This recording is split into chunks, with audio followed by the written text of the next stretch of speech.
बिस्मिल्लाहिर्रहमानिर्रहीम। आज हम इलेक्ट्रिक पोटेंशियल के कंसेप्ट को अंडरस्टैंड करने की कोशिश करेंगे। इस कंसेप्ट को अंडरस्टैंड करने के लिए हम एक फिगर ट्रीट कर लेते हैं। लेट्स से आपके पास दो प्लेट्स हैं। एक प्लेट को मैं ए का नाम दे देता हूँ और एक प्लेट को मैं बी का नाम दे देता हूँ। ठीक है।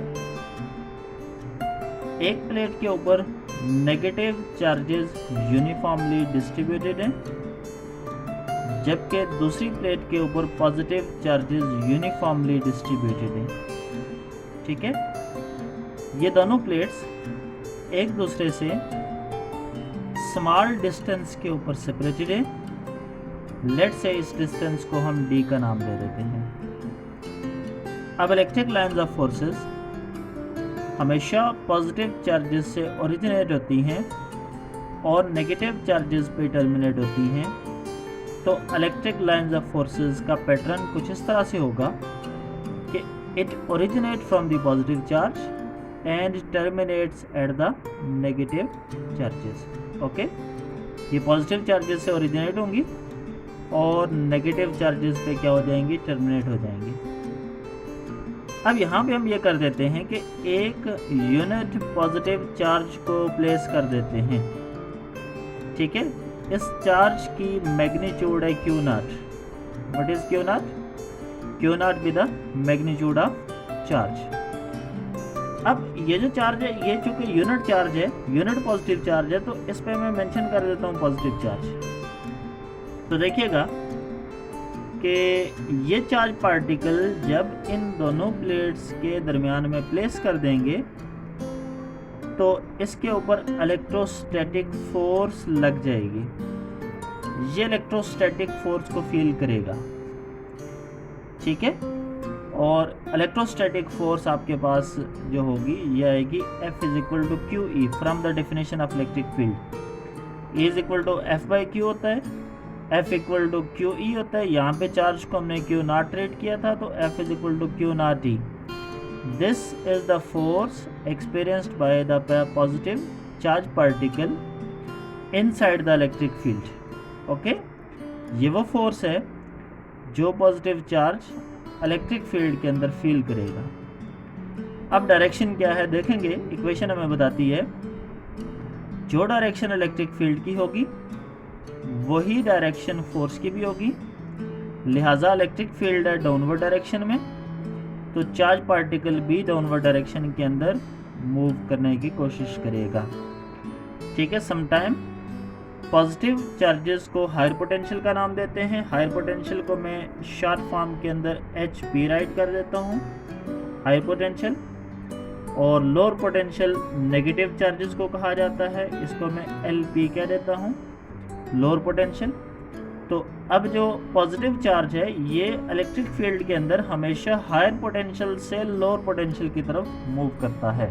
ये फोर्स पॉजिटिव चार्ज फील करेगा।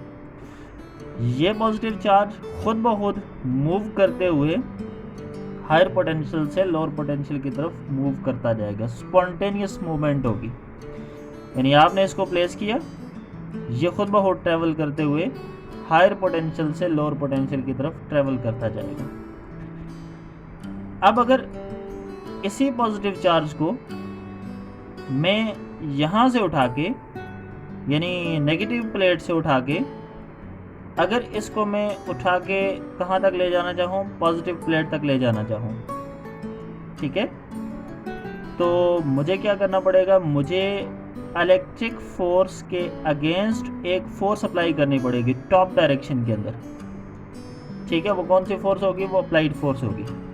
ठीक है। वो कौन सी फोर्स होगी? वो अप्लाइड फोर्स होगी। देखिएगा, चलें उस इक्वेशन पे जाने से पहले एक इक्वेशन तो हमने ये देखी कि चार्ज पार्टिकल जो डाउनवर्ड डायरेक्शन के अंदर फोर्स फील करता है वो है F equal to Q naught E. Okay, अब मैं क्या कर रहा हूँ, मैं इस चार्ज पार्टिकल को वापस नेगेटिव प्लेट से उठा के ऊपर की तरफ ले जा रहा हूँ। लेट से ए प्लेट से उठा के मैं इसको कहाँ तक ले जा रहा हूँ, इसको बी प्लेट तक ले जा रहा हूँ। तो देखेंगे यहाँ पे मैं अगेन फिगर ट्रीट कर लेता हूँ। आपके पास है ये चार्ज क्यू नॉट, ठीक है, डाउनवर्ड डायरेक्शन के अंदर फोर्स लग रही है F is equal to Q naught E के इक्वल। ओके, ये खुद बहुत नीचे की तरफ आएगा। हमने इसके ऊपर अपवर्ड डायरेक्शन के अंदर एक फोर्स अप्लाई करनी है। ये फोर्स अप्लाइड फोर्स कहलाएगी, एफ ए कह देता हूं, इसको एफ ई कह देते हैं, इलेक्ट्रिक फोर्स। ये इलेक्ट्रिक फोर्स है डाउनवर्ड डायरेक्शन में, ये अप्लाइड फोर्स अपवर्ड डायरेक्शन में। अगर अप्लाइड फोर्स इलेक्ट्रिक फोर्स के इक्वल हो तो दो सिचुएशंस हो सकती हैं, या तो चार्ज पार्टिकल रेस्ट की स्टेट में होगा या यूनिफॉर्म वेलोसिटी से ऊपर मूव कर सकता है, यानी इस कंडीशन को आप कहते हैं इक्विलिब्रियम। ठीक है, इक्विलिब्रियम कंडीशन को ये क्या कर जाएगा, गेन कर जाएगा। ठीक है, इक्विलिब्रियम वही कहते हैं कि अगर एक पार्टिकल पे कोई नेट फोर्स नहीं लग रही तो पार्टिकल इक्विलिब्रियम की स्टेट में होगा।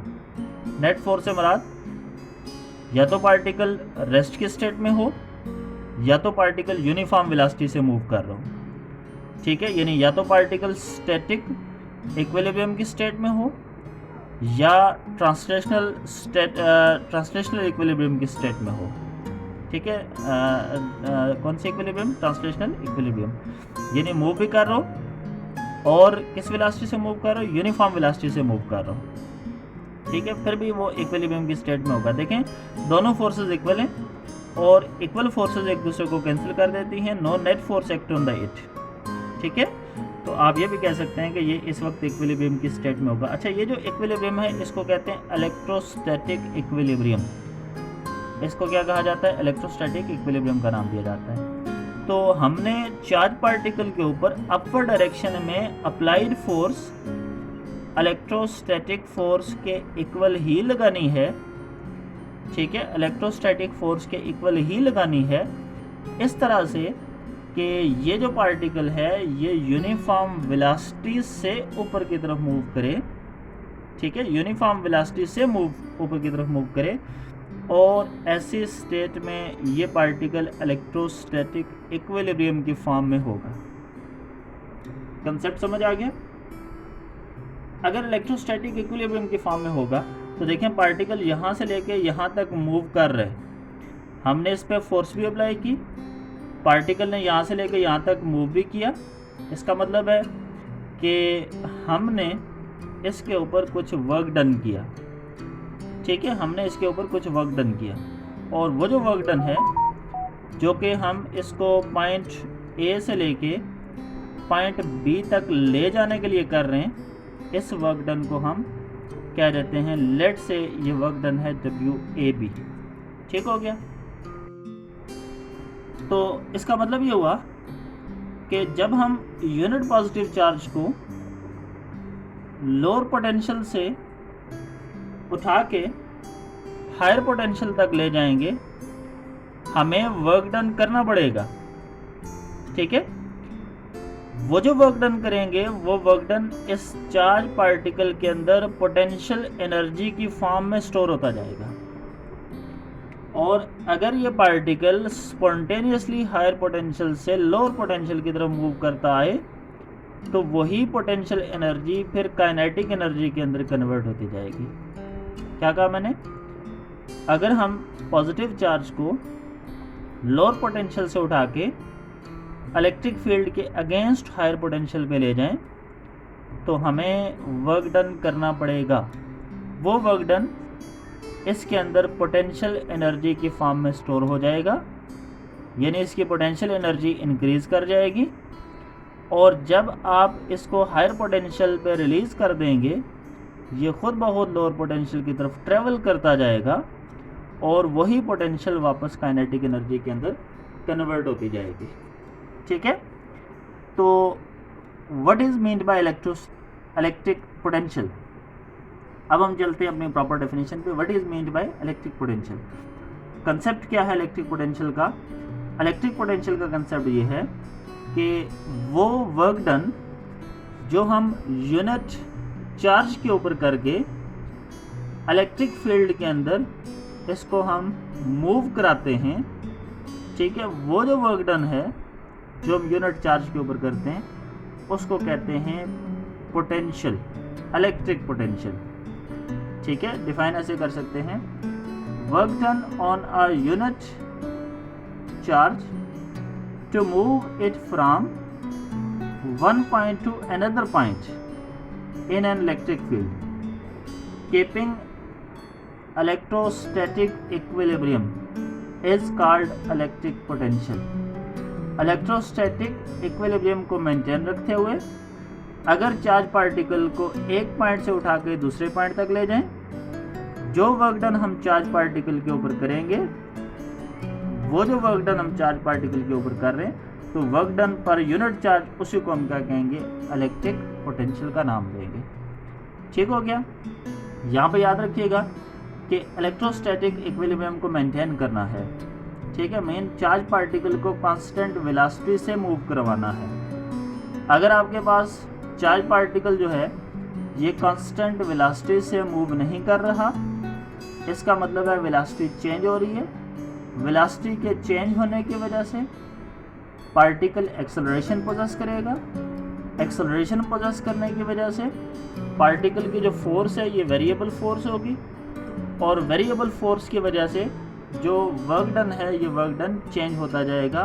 तो इस तरह आप के पास जो पोटेंशियल है ये वैल्यू भी आपके पास वेरी करती जाएगी। ठीक है, तो कांस्टेंट फोर्सेस के अंडर वर्क डन को परफॉर्म करना है। मैथमेटिकल फॉर्म पे आ जाते हैं। Work done on a unit positive charge to move it from one point to another point inside the electric field is known as potential difference, or simply you can say it is a potential. Mathematically it can be written as del V is equal to W divided by Q, where W be the work done and Q naught be the charge। ठीक है, unit charge आप कह सकते हैं। अब आपके पास क्या है कि यहाँ पे चूँकि हम इसको पॉइंट ए से पॉइंट बी तक ले जा रहे थे, एक प्लेट से दूसरी प्लेट तक ले जा रहे थे, तो इसलिए वर्क डन को आप डब्ल्यू ए बी भी कह सकते हैं। From point A to point B, from plate A to plate B, कोई फ़र्क नहीं है। मैंने आर लिख दिया कि ये फॉर्म लिखें या ये फॉर्म लिखें, दोनों का मतलब सेम है। आप दोनों फॉर्म के अंदर इस इक्वेशन को राइट कर सकते हैं। From this equation we can calculate the unit of potential difference, ठीक है, or electric potential। From this equation the unit of del V can be written as joule per coulomb।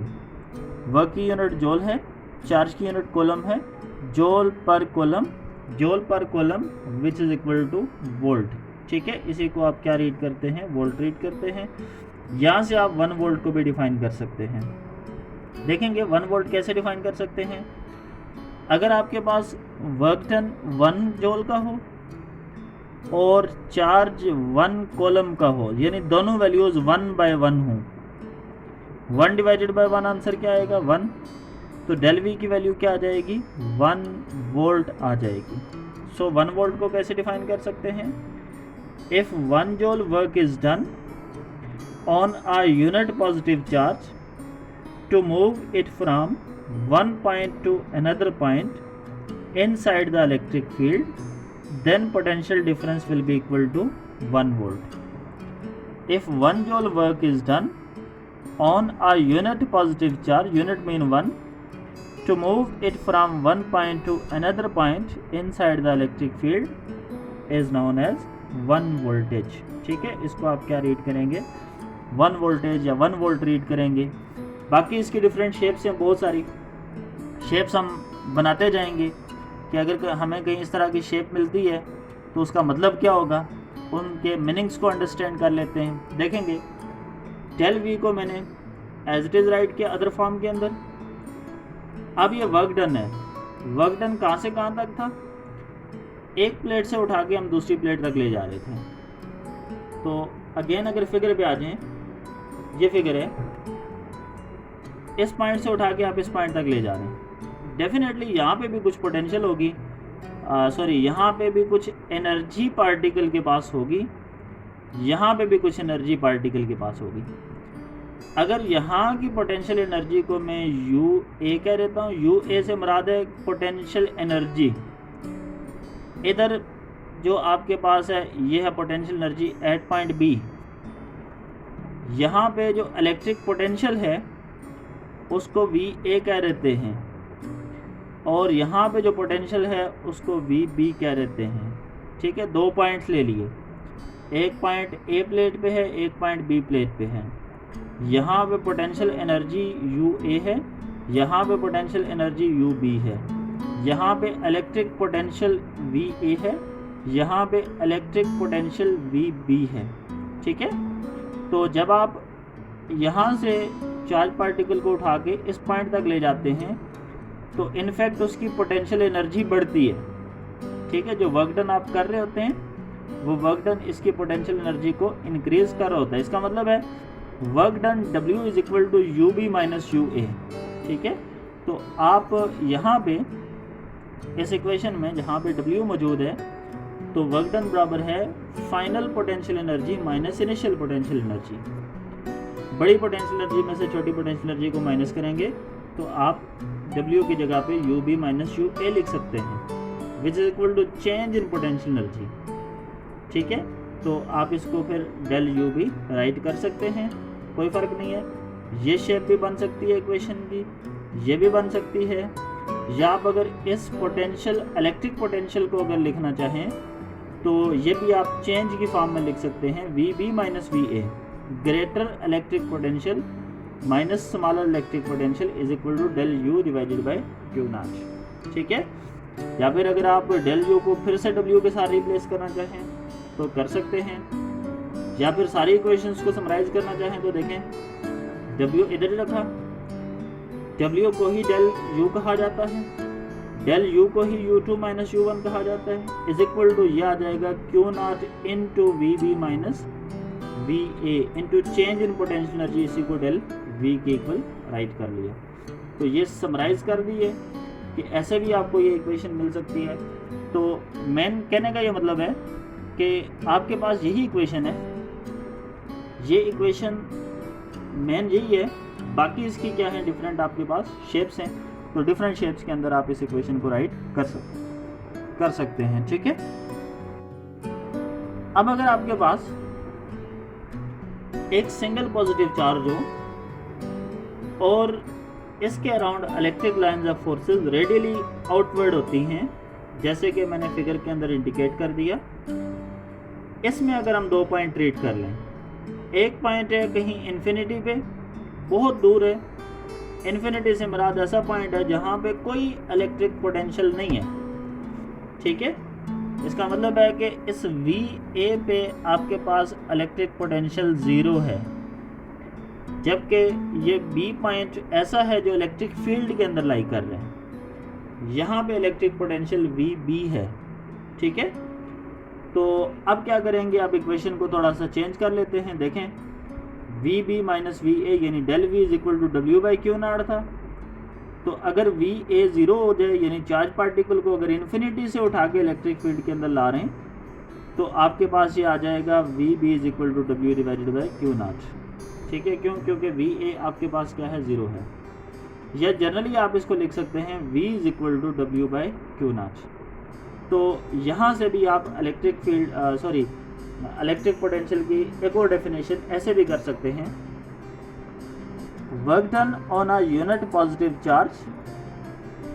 ठीक है, work done on a unit positive charge in bringing from infinity to a point inside the electric field. ठीक है, work done on a unit positive charge in bringing from infinity to a point inside the electric field. अगर एक unit positive charge को infinity से उठा के electric field तक लाएंगे तो जो वर्क डन आप उस यूनिट चार्ज पे करेंगे वो वर्क डन भी इलेक्ट्रोस्टैटिक पोटेंशियल के इक्वल होगा। ठीक है, तो ऐसे भी इसकी डेफिनेशन कर सकते हैं। तो यहाँ तक आपके पास इलेक्ट्रोस्टैटिक पोटेंशियल का कंसेप्ट था। अब बड़ी इम्पॉर्टेंट जो एक छोटा सा पॉइंट है वो हम देखेंगे, how to represent an electric field as a potential gradient. Electric field को पोटेंशियल ग्रेडियंट के तौर पे कैसे हम रिप्रेजेंट कर सकते हैं। ठीक है, पोटेंशियल ग्रेडियंट है क्या, पोटेंशियल ग्रेडियंट का मतलब क्या है, इस चीज़ को अंडरस्टैंड करने के लिए हम पहले कुछ मैथमेटिक्स देख लेते हैं। मैथमेटिक्स के बेस पे लास्ट पे हम इस कंसेप्ट को अंडरस्टैंड करेंगे कि what is meant by potential gradient. ठीक है, तो इस कंसेप्ट को समझने के लिए let us consider two parallel plates that are separated by distance d carries equal and opposite charge as shown in figure।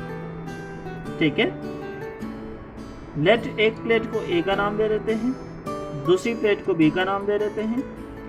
Electric lines of forces are directed from positive plate towards the negative plate, और एक positive charge को centre पे place कर देते हैं, कहीं दरमियान में रख देते हैं, Q0 इसकी मैग्नीट्यूड है, और इस पे डाउनवर्ड डायरेक्शन के अंदर फोर्स लगेगी F is equal to Q0E। अलग फिगर बना ली, Q0E डाउनवर्ड डायरेक्शन के अंदर फोर्स लग रही है। हम इसको A पॉइंट से उठा के B पॉइंट तक ले जाना चाहते हैं, तो अप्लाइड फोर्स किधर लगनी है, अपवर्ड डायरेक्शन के अंदर। अप्लाइड फोर्स की वजह से पार्टिकल डिस्प्लेसमेंट D कवर करेगा फ्रॉम A टू B। इसका मतलब है we are doing some work. ठीक है, we are doing some work, so work done on a unit positive charge to move it from one point to another point inside the electric field is known as potential difference, and mathematically it can be written as del V is equal to WAB divided by Q0, where WAB be the work done from point A to point B, Q0 be the magnitude of charge, and del V be the change in potential from point A to point B। ठीक है, अब देखेंगे ये आपके पास एक equation है, इसमें work done की वैल्यू किसकी इक्वल है, देखेंगे from the basic definition of work done W is equal to F dot D, और we can write it as FD cos theta। When we replace the dot we have to write cos theta। ठीक है, here the angle between force and displacement is 180 degree. देखें force किधर लग रही है, downward direction में, displacement किधर है, अपवर्ड डायरेक्शन में। तो इलेक्ट्रिक फोर्स के अगेंस्ट जो वर्क डन हो रहा है, ये एंगल बना कितना, 180 डिग्री। तो cos 180 -1 के इक्वल होगा, इसलिए आपके पास ये -FT आ गया। ठीक है, इस -FT को उठा के यानी WAB को उठा के इक्वेशन 1 के अंदर, यानी ये जो फर्स्ट वन हमने डेवलप की थी इसके अंदर पुट कर देंगे। del V is equal to -FT divided by Q0। अब यहाँ पे देखें जो फोर्स आपके पास ये है Q0E के इक्वल, फोर्स की जगह Q0E लिख दिया, into D as it is divided by Q0 as it is. अब आपके पास Q0 और Q0 आपस में कैंसिल हो जाएंगे, ये टर्म इसके साथ कैंसिल हो जाएगी, बाकी बचेगा del V is equal to -ED। अब यहाँ इसको अरेंज कर लेते हैं, E is equal to -del V divided by D, ये -D जाके इधर डिवाइड हो गया, ये इक्वेशन बन गई। अब D क्या था, D is the distance between these two plates. अगर ये सेपरेशन बहुत छोटी सी हो, ठीक है, बहुत ही स्मॉल हो, तो फिर हम D को रिप्लेस करते हैं del R के साथ। del रिप्रेजेंट करता है वेरी स्मॉल डिस्टेंस को, वेरी स्मॉल सेपरेशन को, वेरी स्मॉल चेंज को। तो आप लिख सकते हैं E is equal to -del V divided by del R। ठीक है, ये आपके पास इक्वेशन बन गई, और ये जो इक्वेशन है -del V divided by del R, इससे हम कंसेप्ट को अंडरस्टैंड करेंगे कि what is meant by potential gradient. ठीक है, अच्छा देखेंगे ये जो del है ये रिप्रेजेंट करता है चेंज को, किस चीज को रिप्रेजेंट करता है, चेंज को। और ये वाली जो टर्म है del V by del R, ये रिप्रेजेंट करता है change with respect to position. ठीक है, change with respect to displacement. Okay, अब चेंज किस में आ रही है? पोटेंशियल में, ठीक है। तो आप इसको रीड कर सकते हैं कि change in potential with respect to displacement और डिस्टेंस, ठीक है। Change in potential with respect to displacement और डिस्टेंस, ठीक है, is known as electric field. Is it clear? यानी अब आप यहाँ से आप डिफाइन करेंगे, देखो हम पढ़ते हैं, इसको पढ़ेंगे नेगेटिव, और ये वाली जो टर्म है ना डेल बाय डेल आर यानी change with respect to distance, इसको आप पढ़ते हैं ग्रेडियंट भी पढ़ते हैं। नेगेटिव ग्रेडियंट ऑफ पोटेंशियल पढ़ेंगे। Negative gradient of potential is equal to the electric field. ये आपके पास इक्वेशन है जिसको आप कहते हैं negative gradient of potential is equal to the electric field. इसका मीनिंग क्या है? इसका मीनिंग ये है कि change in potential with respect to distance is known as electric field, ठीक है। और ये नेगेटिव बेस के साथ मौजूद है, नेगेटिव ग्रेडियंट ऑफ पोटेंशियल है ये। अब मैं मीनिंग समझाता हूँ कि नेगेटिव साइन किसको इंडिकेट करता है और चेंज पोटेंशियल कैसे होती है। इसके लिए ज़रा फिगर पे आ जाएं। आपके पास ये है फिगर, इक्वेशन भी आपको नज़र आ रही है और फिगर भी आपके पास यहाँ पे है। देखेंगे कि मैं यहाँ से स्टार्ट करता हूँ बी प्लेट से। देखिएगा बी प्लेट से हायर पोटेंशियल से मैं चलता चलता चलता कहाँ तक आ रहा हूँ? मैं आ रहा हूँ प्लेट ए पे। आपके ख्याल में क्या हुआ कि हम हायर पोटेंशियल पे थे, पोटेंशियल कम होते होते होते होते होते हम कहाँ पे चले गए? लोअर पोटेंशियल पे चले गए। ऐसे ही है ना, नेगेटिव को लोअर पोटेंशियल कहते हैं, पॉजिटिव को हायर पोटेंशियल कहते हैं। इसका मतलब है कि बी पॉइंट से ए पॉइंट की तरफ आते हुए जो क्या हुआ, पोटेंशियल डिक्रीज करती गई। पोटेंशियल क्या करती गई? डिक्रीज करती गई। तो देखेंगे हम हायर पोटेंशियल से मूव कर रहे हैं, हम डिस्टेंस बढ़ा रहे हैं, ठीक है, पॉजिटिव प्लेट से दूर जा रहे हैं। जो जो हम पॉजिटिव प्लेट से दूर जाएंगे, ठीक है, दूर जाते जाते जाते जाते क्या होता जाएगा कि जो इलेक्ट्रिक फील्ड है वो तो कांस्टेंट ही है, अलबत्ता पोटेंशियल क्या करती रहेगी? डिक्रीज करती जाएगी, ठीक है। तो ये आपके पास मीनिंग यही है, change in potential with respect to distance. आप जब डिस्टेंस बढ़ाएंगे पोटेंशियल डिक्रीज करती जाएगी। नेगेटिव साइन यहाँ पे किस चीज़ को इंडिकेट कर रहा है? डिक्रीज को शो कर रहा है कि पोटेंशियल डिक्रीज करेगी। डेल आर को इंक्रीज करते जाएंगे, पोटेंशियल डिक्रीज करती जाएगी, ठीक है। अब ये जो इक्वेशन है यहाँ से देखेंगे कि ये इक्वेशन इलेक्ट्रिक फील्ड की एक नई यूनिट को इंडिकेट कर रही है। इससे पहले हमने देखा कि इलेक्ट्रिक फील्ड को मैथमेटिकली राइट किया जाता है E is equal to F by Q, और इसकी यूनिट यहाँ से बनती है न्यूटन पर कूलम। फोर्स की यूनिट न्यूटन, चार्ज की unit coulomb, newton per coulomb इसकी यूनिट बनती है। यहाँ से इसकी यूनिट, पोटेंशियल की यूनिट है वोल्ट, पोजीशन की यूनिट है मीटर, तो वोल्ट पर मीटर इसकी नई यूनिट बन के आ गई। तो क्वेश्चन ये पैदा होता है कि अगर आपके पास इक्वेशन वैलिड है तो फिर यूनिट्स भी बैलेंस होनी चाहिए। ऐसे ही है, अगर यूनिट बैलेंस नहीं होती इसका मतलब है इक्वेशन में कोई फॉल्ट होगा। अगर यूनिट भी बैलेंस हो जाती है इसका मतलब है इक्वेशन वैलिड है। तो यूनिट्स को हम बैलेंस कर लेते हैं। हम इसकी जो है वो ये साइड ले लेते हैं, वोल्ट पर मीटर। अब देखेंगे volt V is equal to W by Q है। वोल्ट बराबर होता है किसके? जूल पर कूलम के। तो यहाँ पे राइट कर लिया आपने joule per coulomb. Metre as it is है, अगले स्टेप में जूल को उधर ही लिखा, कॉलम डिनोमिनेटर में ले आए, मीटर एज इट इज है, और फिर वर्क डन का फार्मूला है W is equal to FT, यानी जूल बराबर होता है न्यूटन मीटर के। यहाँ पे देखें न्यूटन मीटर लिख लिया, divided by coulomb metre, metre और मीटर कैंसिल हो गए, तो न्यूटन पर कॉलम इसकी यूनिट आ गई, ठीक है। तो यहाँ तक हम आज के लेक्चर को स्टॉप करेंगे। नेक्स्ट लेक्चर के अंदर हम इसके रिलेटेड कुछ प्रॉब्लम्स होंगे और उन प्रॉब्लम्स को भी हम देखेंगे। ठीक है, अपना ख्याल रखिएगा। अल्लाह हाफिज़।